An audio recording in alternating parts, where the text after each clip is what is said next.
நாதன் தாழ் வாழ்க, இமைப்பொழுதும் மின்னெஞ்சில் நீங்காதான் தாழ்வாழ்க. ஓம் நம சிவாய, ஓம் நம சிவாய, ஓம் நம சிவாய. குருவாழ்க, குருவே துணை. அனைவருக்கும் வணக்கம். நான் உங்கள் சங்கீதா ராம்குமார். சனி பயிற்சி பலன்கள் 2025 எப்படி இருக்குன்னு சொல்லி பார்ப்போங்க.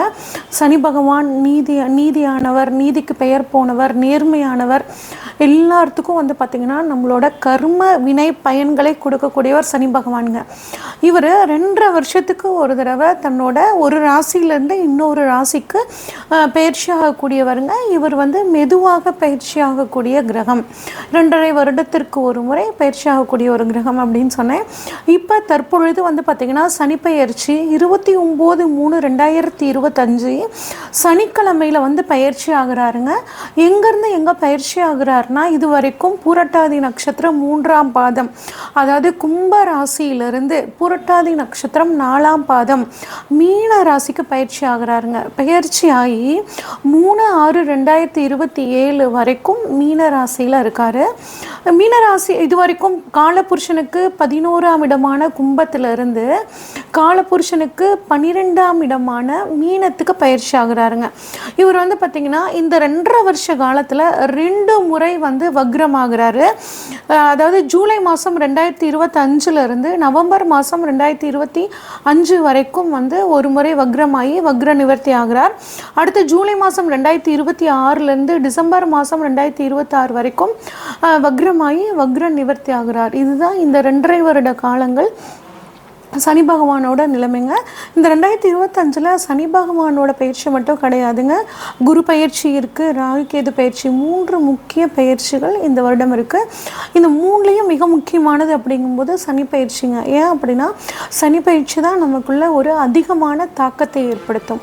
இப்போ ஒவ்வொரு ராசிக்கும் சனி பயிற்சி பலன்கள் எப்படி இருக்குன்னு சொல்லி வரிசையாக பார்ப்போம். மீனராசிக்காரங்களுக்கான சனி பயிற்சி பலன்கள் எப்படி இருக்குன்னு சொல்லி பார்ப்போங்க. மீனராசிக்காரங்களுக்கான அதிபதி யார் அப்படின்னா குரு பகவானுங்க. மீனராசிக்காரங்க எப்பவுமே பார்த்திங்கன்னா கொஞ்சம் ஒரு பொறுமையான குணம் இவங்களுக்கு இருக்குங்க. இந்த மீனராசியில் குரு பகவான் தனக்கு எதிரியான சுக்கிரன் உச்சம் பெற வீடு கொடுத்தவருங்க. அப்போ எதிரிக்கே இடத்துல நீ ஜாலியாக என்ஜாய் பண்ண அப்படின்னு இடம் கொடுத்தவர் பார்த்திங்கன்னா குரு பகவான். அப்போ இவ்வளோ சிறப்பான இந்த குருவை தனது ராசிநாதனாக கொண்ட மீனராசிக்காரங்களும் அப்படிதாங்க. நமக்கு நல்லவங்க, நமக்கு இவங்க நல்லது பண்ணுறவங்க, இவங்க நம்ம கெடுதல் பண்ணுறவங்கன்னு பாகுபாடு பார்க்க மாட்டாங்க. யார் உதவி கேட்டாலும் செய்யக்கூடிய தன்மை இவங்களுக்கு இருக்குங்க. இவங்க மனிதாபிமானம் மிக்கவர்கள். எதிரியாக இருந்தாலும் மன்னிக்கக்கூடிய ஒரு குணம் இவங்களுக்கு இருக்குங்க. புதன் இவங்க ராசியில் நீசமாகறனால ஒரு சில சமயம் ரொம்ப யோசித்து தவறான முடிவு எடுத்துட்டு அதனால் கஷ்டப்படுவாங்க. இந்த ஒரு விஷயம் மட்டும் இவங்க மாற்றிக்கிறது நல்லதுங்க. எப்பயும் போல் இந்த ஜென்ம சனி நமக்கு வந்துருச்சு. இவ்வளோ நாள் 12ஆம் இடத்துலேருந்து குடும்பத்துக்காக எக்கச்சக்கமாக செலவு பண்ணோம், வேலைக்காக உடல் ஆரோக்கியத்தில் நிறைய சின்ன சின்ன பிரச்சனைகள் வந்துச்சு, அதுக்காக செலவு பண்ணணும், நிறைய பயணங்கள் பண்ணணும், அதனால் நிறைய செலவுகள் வந்துச்சு, நிறைய சுபவிரவுகள் பண்ணோங்க, நிறைய சுபவிரை செலவு பண்ணோங்க அப்படின்னு நினச்சிட்டு இருந்தீங்கன்னா இப்போ ஜென்ம சனி வந்துருச்சு, நம்மளோட ராசியிலேயே சனி பகவானை உட்காந்துட்டாரு, அச்சோ 2.5 வருஷம் நம்மளை என்ன பாடப்படுத்த போகிறாரோ அப்படின்னு கவலையே வேணாங்க. ஏன்னா உங்களோட சொந்த வீட்டுக்கு சனி பகவான் வராருங்க. அப்படிங்கும்போது அதுவும் குருவோட வீட்டில் சனி வரும்போது அவ்வளோ கெடுதல்கள் பண்ண மாட்டாருங்க, கொஞ்சம் குறைச்சி தான் பண்ணுவார். நம்ம சனி பகவானுக்கு எப்போ பயப்படணும் அப்படின்னா, நம்ம நீதியாகவும் நேர்மையான வழியிலையும் நடக்காமல் இருந்தால் மட்டும்தான் பயப்படணும். ஆனால் இந்த மீனராசிக்காரங்க குருவோட வீடாக இருக்கிறனால அவங்க மேக்சிமம் தவறு பண்ண மாட்டாங்க. ஏன்னா ஏற்கனவே இங்கே சனியோட நட்சத்திரமான உத்திரட்டாதி நட்சத்திரம் இருக்குது. அதனால் மீனராசிக்காரங்களை பொதுவாக தப்பு பண்ண சனி பகவான் விடமாட்டாருங்க, இழுத்து பிடிச்சிருவார். அதனால் 7.5 சனி காலம், குறிப்பாக ஜென்ம சனி காலம், நம்ம போன ஜென்மத்து வரைக்கும் பண்ணின கர்மாக்கான ஒரு தண்டனையை தான் கொடுப்பாரு. ஆனால் இங்கே இவர் தவறு பண்ண ஏற்கனவே விட்டுருக்க மாட்டார். அதனால் நீங்கள் பெருசாக பயப்பட தேவையில்லை. உங்களுக்கு எல்லாம் நல்ல விஷயங்கள்லாம் நல்லாவே நடக்குங்க. இது வரைக்கும் உங்களை விட்டு பிரிஞ்சு போனவங்க உங்களோட சேருவாங்க.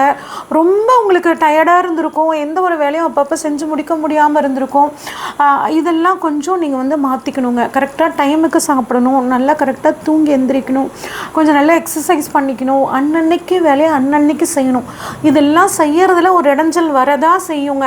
படுத்தா தூக்கம் வராது தான், இருந்தாலும் தூக்கம் வர்ற மாதிரி ஒரு நல்ல சாப்பிட்டுட்டு ஒரு 1/4 மணி நேரம் 20 நிமிஷம் வாக்கிங் போயிட்டு வந்து படுத்திங்கன்னா நல்ல ஒரு டயர்டில் தூக்கம் வந்துடும்.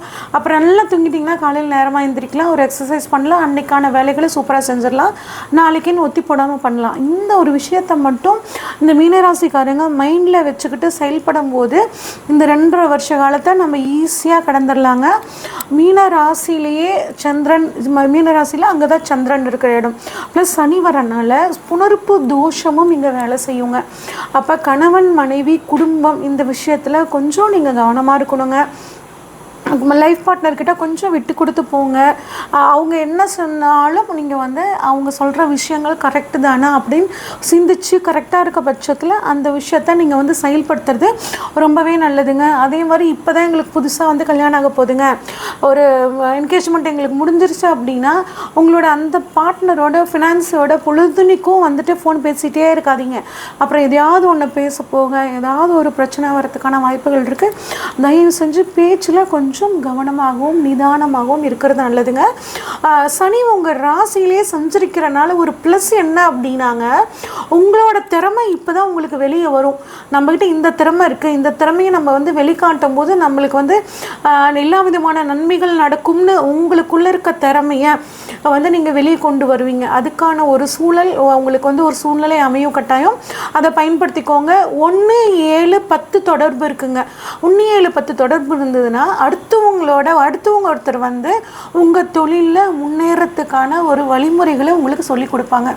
அதை வச்சுட்டு தொழிலில் ஒரு நல்ல முன்னேற்றத்தில் நீங்கள் வந்து போகக்கூடிய ஒரு அற்புதமான காலகட்டமாக இருக்குங்க.